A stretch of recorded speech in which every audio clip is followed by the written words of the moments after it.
Thank you. Thank you. So now moving on to item 6, the Papanui-Innes Community Board report to Council. And Ali Jones, great to have you with us this morning presenting this report. Welcome. Thank you. I used to be able to do more than 2 things at once, so just bear with, as I said the other day. Just waiting.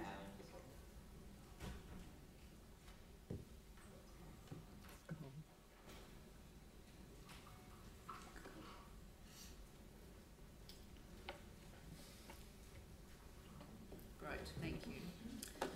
Alrighty, so not seeing a cursor, now I'm seeing a cursor. Okay, so look, no Part A's and a huge amount of community activity, as there always is.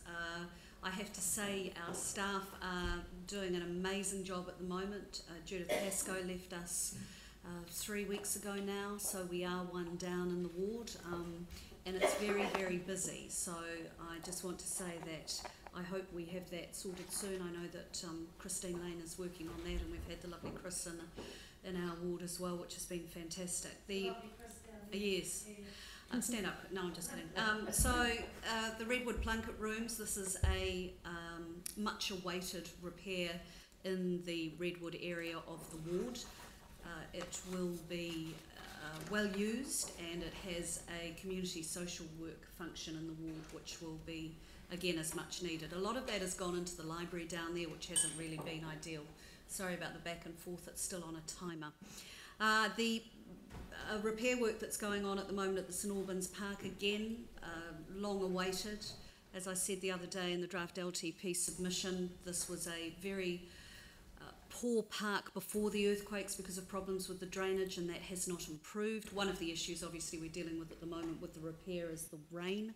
As soon as we have rain, as we have had recently, it takes 3 to 4 dry days to enable the ground to drain so we can get trucks on there.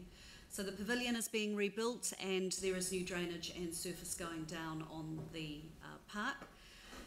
The Edible Garden Awards, we had around 36, 37 entries as well. Unfortunately, we've had to reduce these to once every 2 years now because of the cuts in funding to community boards, which we're really disappointed with because we have a great relationship with the Horticultural Society. They were disappointed by that as well. So we have had this year, and we will be doing it again in another year.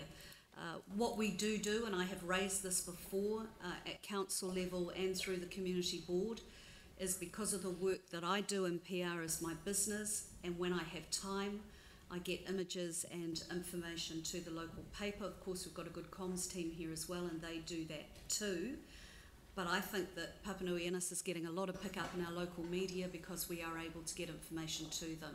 And I would ask the council again to consider putting someone or a couple of people in place, journalism students or so forth, to work with community boards to help get information out about what's going on in the wards, to take some pressure off comms. Obviously liaise with comms at Civic.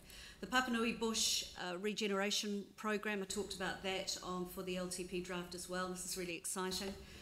We had good local media pick up on that too. And this is being done in 2 parts. The first planting was last Friday, and the second planting is towards the end of June. And that will hopefully in time return this area to the natural state that it was in more than 100 years ago now. Wonderful turnout. The tree that went in first, which you can see in that image there, is a 3-year-old totara which came from a seed of a totara from Riccarton Bush. The 2 main bushes in Christchurch in the late 1800s were Riccarton and Papanui, and that's been growing for 3 years now, and so that was the first tree that went in, which was really cool, and the kids really loved that as well. This is the ranger team, which we are now affectionately calling the Blue Shirts. And they were great to have there. A lot of hard work's gone in, showing people how to plant the trees and care for them. And I must acknowledge Dr. Anthony Shadbolt here as well for his work on this project and others in our ward. I was actually away when this presentation happened, but I had heard about it prior to the presentation. This is proposed to go in on the old foodstuff site on Main North Road, and it is going to be, as you see there, an entertainment and sports terminus. There are a number of sports groups in the area. We're talking more at the Papanui-Innes, Papanui, Belfast, Redwood end, that have lost their homes and are looking for somewhere to go, and this is a really exciting proposal for this part of our ward. So 21 covered sports courts, around 20,000 square metres. I'm not going to read this out, you can read, but as you can see, it's resource consent approved and basically ready to go. Back again for, yeah? Oh, sorry Vicky, I clicked it again, hang on, there you go. And that's us. Great, thank you very much indeed. Great. Do we have any questions for Ali this morning? No questions? Oh, Yanni. Thanks, Ali. Thanks for coming in. I just saw that there's been concern expressed around the Northern Arterial downstream effects consultation around lack of details. Has your board had any view? I mean, our board, as one that's involved in that, has had a presentation. We provided feedback, but I'm not sure how that got incorporated into the designs or the plans. Well, the designs are at a consultative stage, so we're actually welcoming this. We're really excited by the proposals that have been put forward, and we've been asking for this now for nearly a year, right. Appreciating, of course, that there's still a lot of work to do, and there have been several proposals that have been considered over that last year or so. As I said in the LTP, the draft LTP submission, traffic and the CNC is perhaps the major issue in our ward at the moment, with the amount of traffic coming through. What is really important for us as a community board, and what we're hearing from residents, is that we somehow address the tens of thousands of extra cars that will be going through the Innes Road Cranford intersection, and try and move them away, if at all possible, from the Edgware-Sherborne entrance to the city, which is in fact a T-junction when it hits Beeley Avenue, so far from ideal. So I think what we're excited about with this consultation is that it takes it away into the one-way system, which will essentially allow for the traffic to get directly into town. How that is managed, how the feedback is incorporated, well, that's still left to be seen, because we're in a consultation process. But overall, we're very excited by it. Can I just jump in there too? That there's going to be additional number of cars coming down from the north, and they anticipate about 22,000 will end up on Sherborne Street at Beeley Ave. So the idea is not to reduce any traffic that currently goes through into the Edgware Commercial Village or the Barbados Street Edgware Village. It's not about that, it's about coping with the extra cars and how to filter them through. And council often gets criticised when they put something out for consultation that it's so detailed that it's obviously a fait accompli. And now we're being criticised because this is quite vague. This is just some ideas going out, deliberately quite open, so that people can come back and say, have you thought about this?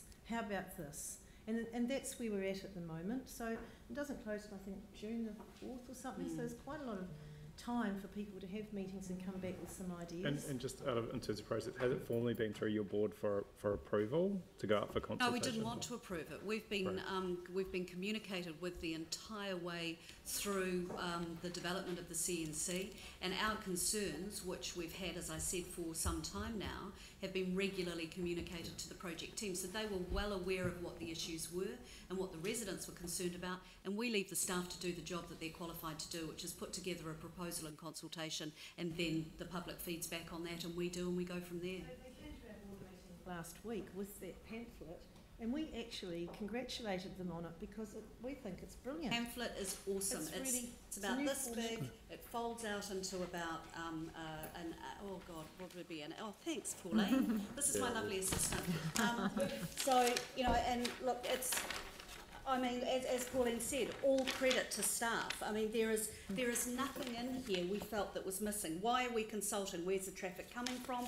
Where's the traffic impact? There are really clear, easy to see maps, options for your feedback, showing the streets that it's being proposed for and what will happen, a large map showing the area. We've got some issues about that we will feed back on, and proposal to reduce traffic on side streets. So every issue that we have raised as a community board with staff over the last year has been addressed in here, and now it is over to the public, because that's what democracy is, for them to feedback. So we're really thrilled with it. Excellent, and thanks for your positive comments on that. It's good to know that's been well received by the board. I did have a couple of other questions, Ali, as well. One from Glenn and one from Aaron. Glenn. Yeah, thank you, Ali. I wasn't going to ask anything at all. Just that image and some of the bullet points over that proposed sports centre kind of set off a bell over the relationship with Metro Sports. So are you aware of any kind of two-way flow over that? Or it's a consideration, but what we have found from having talked to the sports groups in the area is that this will be a more localised community type of facility, so that the Metro Sports, which is a city-wide facility, this will cope with the huge growth that we're seeing in the north of the city around Belfast and Redwood. And because we've got a lot of people coming in and out of the city on that northern corridor, you know, it's great that we've got something, or we'll have to have something there for families, and you've got some beads there as well, so that they're not having to travel across the whole of the city to the other side of the city to the Metro Sports. So it's more a community-based facility than the Metro Sports. And saying that great. they have been speaking to the Minister about it. Oh yes, they're liaising and talking, but we don't see a clash at this stage, but it's a consideration. Yeah. Thank you. Aaron. Yeah, it's just re the CNC. We had that presentation at our community board on Monday, and having formally been on the board with you guys, I'd really like to. I remember that. Yeah, you remember that? I'd really like to congratulate the way the board's gone about this, and staff, because in our deputations for the LTP so far, we've had the one from Peter Beck, from Gary Moore, and from Eastern Vision, really said about doing this style of consultation and not going out with a finalised plan first. Talk to the community first, get all their ideas, get all their feedback, then form your designs. And so that's been a really clear message in the LTP, and it's great that this is a version of that going out. So I just want to really congratulate that, because right pre-Quake, this was a problem and an issue. So it's been around for a long time. And remember the really heated meeting at Papanui Primary, the place was jammed, and that was pre-Quake. Luckily we had a quake a few weeks later, which, you know, diverted everyone's attention. Well, unluckily, like, you know, but for that issue, it certainly changed it. All right, thank you. So we've got a recommendation to receive the Community Board report. Do I have a mover? Mike Davidson, seconded by Pauline Cotter. All those in favour? Against? That's carried. And Ali, thank you very much indeed for joining us this morning. Thank you.